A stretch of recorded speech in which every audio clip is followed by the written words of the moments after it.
Jake Hoyle, now an alumni of the Columbia University. Looking back here on your career, on your two titles, what has kind of like hit you since graduating and that you're going to miss? I mean, I'm just going to miss those moments with the team, College bouts are so exciting. Fencing a dual meet at Ivies, we're going to NCAAs. It's so exciting because you got all your best friends there and you're all winning together. Now you're fencing at a NAC and it's just for yourself. So I'm definitely going to miss that team aspect of it all. Now, of course, leaving the NCAA circuit to pursue essentially the senior level circuit full time, that team component is almost entirely absent except for World Cups if you're on the national team. How do you look to supplement that feeling here now, focusing on yourself? Yeah, it's definitely going to be an adjustment. It's something that I've been thinking about for sure, and it'll be hard. But every tournament, you just got to get used to it and work on it. Now, a lot of people fencing in the NCAA talk about especially for teams like Columbia, Harvard, Notre Dame, where there's an incredibly strong team dynamic. Mm-hmm. They talk about the motivation that brings them to perform past their abilities or past their own inspiration and perform instead for their team.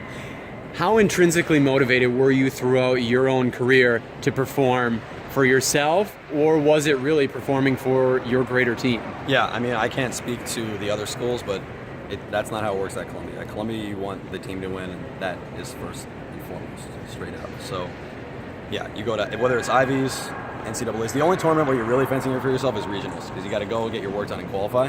But at NCAAs, at Ivies, at the dual meets, it's all about the team. And that's something that I think our head coach, Michael Offertig, really instilled in us. And it's definitely part of what makes Columbia such a good team. In your back-to-back championships, individually, greatly contributed to Columbia's back-to-back championships these last 2 years. How do you think your fencing might now be impacted without having that same kind of maybe weight or kind of team energy pushing you throughout the tournament? Yeah, I mean, so it kind of works both ways, right? There's a lot more pressure because if you do badly, then the team will do badly too, right? But then, there's a lot more pressure, and then you also have the team cheering for you, and that kind of boosts you up.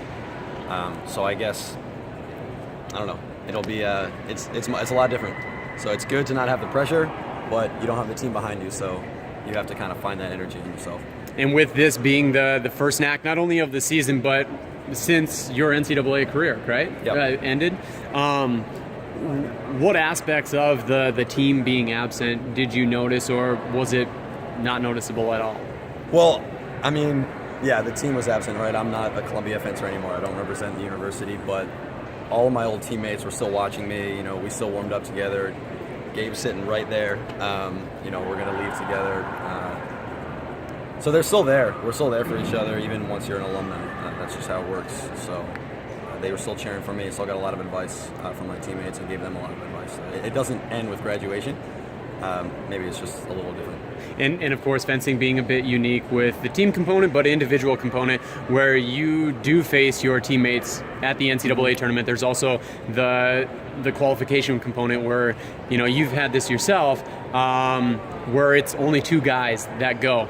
With such a strong Columbia contingent in the men's épée event, how now do you face your Columbia former teammates? Are you out there looking to say, like, look, I got 2 rings to my name, like, I'm older, I'm smarter, I'm going to show you, like, a clinic here? Mm-hmm. It's funny that you asked that, actually. So in the second pool today, I had to fence the very first round, so it was the pool that before, like, they're doing this new format. Right. Yeah. So it was the second round of pools. Got it. The first because you were in the but 34.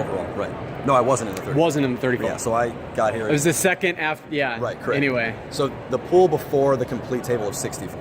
Right. So not a prelim pool. The last round of pools. Me and Gabe were in the same pool. And I mean, we sat next to each other. We had to fence each other, obviously, and it was a tough bout. We both wanted to win very badly. Fence as hard as we could.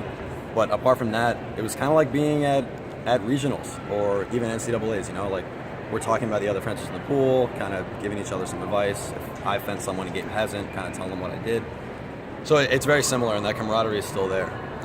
Obviously, I was fencing Gabe and I wanted to beat him and he wanted to beat me. but that competitiveness, it's in NCAA fencing and here. I don't think it changed at all. So do you anticipate in any way seeing like, I don't know, this big brother dynamic coming to be where it's like, I'm the proven one, you still got things to prove. And it might not be Gabe, it might not be Porter, it might be like future Columbia maybe people. Someone coming in. Maybe, or it might be them guys and just being like kind of like, all right guys, like I'm an adult. You still got some things to learn. I mean, yeah, when you're an older guy and you're fencing a young dude in your pool or even in a DE, you want to beat them. You're more experienced. But I don't think there's that added aspect of, you got a young guy coming up going to Columbia and, I've graduated and that's why I want to beat them. I don't think that's there. All right. Well, congrats today, Jake, on your result, and happy training. Thank you.